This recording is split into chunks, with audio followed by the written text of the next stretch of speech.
ನಮಸ್ಕಾರ ಸ್ನೇಹಿತರೆ, ಇವತ್ತು ಎಕ್ಸೆಲ್ ಶೀಟನ್ನು ನಾವು ಸ್ವಂತ ಒಂದು ಸಾಫ್ಟ್ವೇರ್ ಥರ ಹೇಗೆ ಬದಲಾವಣೆ ಮಾಡ್ಕೊಳ್ಬೋದು ಅನ್ನೋದನ್ನು ನಾನು ಇವತ್ತು ತಿಳಿಸ್ಕೊಡ್ತೇನೆ. ನಾನು ಮಾಡಿರುವಂಥ ಒಂದು ಎಕ್ಸೆಲ್ ಶೀಟನ್ನು ನಾನು ಹೇಗೆ ತಯಾರಿಸ್ಕೊಂಡಿದ್ದೀನಿ ಅನ್ನೋದನ್ನು ನೋಡೋಣ. ಇಲ್ಲಿ ಸ್ಕೂಲ್ ಅನ್ನುವಂಥದ್ದು ಏನು ಕಾಣಿಸ್ತದಲ್ಲ, ಇದು ಏನಪ್ಪ ಅಂತಂದರೆ ಒಂದು ಎಕ್ಸೆಲ್ ಶೀಟು. ಇದು ಒಂದು ಆ್ಯಪ್ ಥರ ಇಲ್ಲಿ ಏನಾಗುತ್ತೆ ಅಂದರೆ ಡಿಸ್ಪ್ಲೇ ಆಗ್ತಾಯಿದೆ. ನಾನು ಇದನ್ನು ಓಪನ್ ಮಾಡ್ತೇನೆ ನೋಡಿರಿ. ಓಪನ್ ಮಾಡಿದ ತಕ್ಷಣ ಇದೇನು ಕೇಳ್ತದೆ ಅಂತಂದರೆ ಯೂಸರ್ ಐ ಡಿ ಮತ್ತು ಪಾಸ್ವರ್ಡನ್ನು ಕೇಳ್ತದೆ. ನೋಡು, ನಾವು ಇದರಲ್ಲಿ ಯೂಸರ್ ಐ ಡಿ ಮತ್ತು ಪಾಸ್ವರ್ಡನ್ನು ಎಂಟ್ರಿ ಮಾಡಬೇಕು.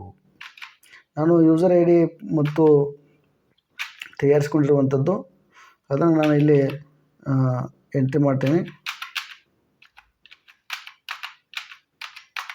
ಅದಾದ ನಂತರ ಇಲ್ಲಿ ಕೆಳಗಡೆ ಪಾಸ್ವರ್ಡನ್ನು ಕೂಡ ನಮೂದಿಸಬೇಕು. ಆ ಪಾಸ್ವರ್ಡನ್ನು ನಮೂದಿಸಿ ಇಲ್ಲಿ ಲಾಗಿನ್ ಅಂತ ಕೊಡಬೇಕು.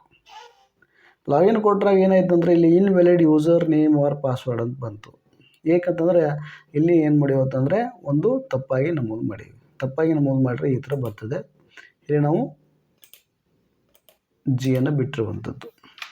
ಈಗ ಇಲ್ಲಿ ಲಾಗಿನ್ ಅಂತ ಕೊಟ್ಟರೆ ಇದು ಏನಾಗುತ್ತೆ ಅಂತಂದರೆ ಈ ಥರ ಡಿಸ್ಪ್ಲೇ ಆಯಿತು. ಇದು ಒಂದು ಸಾಫ್ಟ್ವೇರ್ ರೀತಿಯಲ್ಲಿ ಡಿಸ್ಪ್ಲೇ ಆಯಿತು.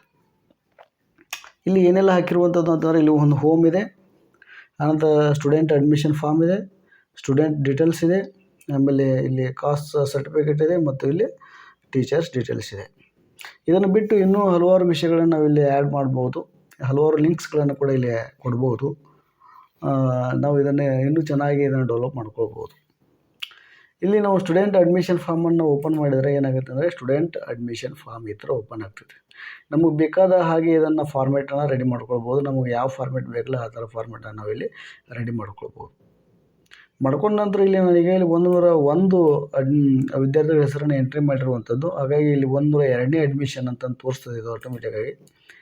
ಇಲ್ಲಿ ನೋಡಿರಿ, ನಾನು 101ನೇ ವಿದ್ಯಾರ್ಥಿ ಯಾರು ಅಂತ ಅನ್ನೋದನ್ನು ಇಲ್ಲಿ ಸರ್ಚ್ ಮಾಡಿದರೆ ಅಲ್ಲಿ ಆ ವಿದ್ಯಾರ್ಥಿಯ ಡೀಟೇಲ್ಸ್ ಕೂಡ ಇಲ್ಲಿ ಮತ್ತೆ ಡಿಸ್ಪ್ಲೇ ಆಗ್ತದೆ. ನೋಡ್ರಿ, ಇಲ್ಲಿ ಈ ಡಿಸ್ಪ್ಲೇ ಆಗಿರುವಂತಹ ಏನು ವಿದ್ಯಾರ್ಥಿ 101 ಅದಲ್ಲ ಅದನ್ನು ನಾನು ಅಪ್ಡೇಟ್ ಕೂಡ ಮಾಡ್ಬೋದು. ಆನಂತರ ಇದು ಬೇಡ ಅಂದರೆ ಡಿಲೀಟನ್ನು ಕೂಡ ಮಾಡಿ ಸೇವನ್ನು ಕೊಡ್ಬೋದು.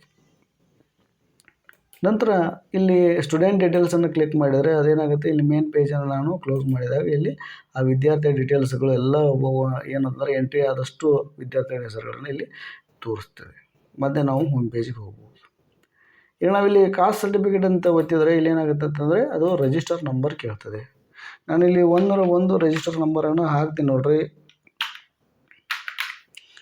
101 ನಂಬರ್ ರಿಜಿಸ್ಟರ್ ನಂಬರ್ ಹಾಕಿ ಇಲ್ಲಿ ಸರ್ಚ್ ಕೊಟ್ಟರೆ ಅದೇನಾಗುತ್ತೆ ಅಂತಂದರೆ ಜಾತಿ ಹಾಗೂ ಜನ್ಮ ದಿನಾಂಕ ಪ್ರಮಾಣ ಪತ್ರ ಆಟೋಮೆಟಿಕ್ಕಾಗಿ ಎಲ್ಲವೂ ಕೂಡ ಏನು ಮಾಹಿತಿ ಇದೆ ಅದನ್ನು ತೆಗೆದುಕೊಂಡು ಅದು ತಯಾರಾಗ್ತದೆ. ಇದನ್ನು ನಾವು ಪ್ರಿಂಟ್ ತಗೊಳ್ಬೋದು. ಮತ್ತು ನಾವು ಇಲ್ಲಿ ಹೋಮ್ ಪೇಜಿಗೆ ಹೋಗ್ಬೇಕು. ಇಲ್ಲಾಂದರೆ ಈ ಟೀಚರ್ ಡೀಟೇಲ್ಸನ್ನು ನಾವು ಒತ್ತಿ ಟೀಚರ್ ಡೀಟೇಲ್ಸನ್ನು ಕೂಡ ನೋಡ್ಬೋದು ಮತ್ತು ತೆಗಿಬೋದು, ಡಿಲೀಟ್ ಮಾಡ್ಬೋದು, ಅಪ್ಡೇಟ್ ಮಾಡ್ಬೋದು. ಅದನ್ನು ನಾವು ಇನ್ನೂ ಹಾಕಿಲ್ಲ. ಈ ಥರ ಏನಪ್ಪ ಅಂತಂದರೆ ಎಕ್ಸೆಲ್ ಶೀಟನ್ನು ಒಂದು ಸ್ವಂತ ಸಾಫ್ಟ್ವೇರ್ ರೀತಿಯಲ್ಲಿ ನಾವು ತಯಾರಿಸ್ಕೊಳ್ಬೋದು. ಇದು ಏನಪ್ಪ ಅಂತಂದರೆ ಒಂದು ಭಾಳಷ್ಟು ಅದ್ಭುತವಾದಂಥ ಒಂದು ತಯಾರು ಮಾಡುವಂಥದ್ದು. ಇದನ್ನು ನಾನು ನಿಮಗೆ ಸ್ಟೆಪ್ ಬೈ ಸ್ಟೆಪ್ ಮುಂದಿನ ವೀಡಿಯೋದಲ್ಲಿ ಮಾಹಿತಿಯನ್ನು ಹೇಳ್ತಾ ಹೋಗ್ತೀನಿ. ನಮಸ್ಕಾರ.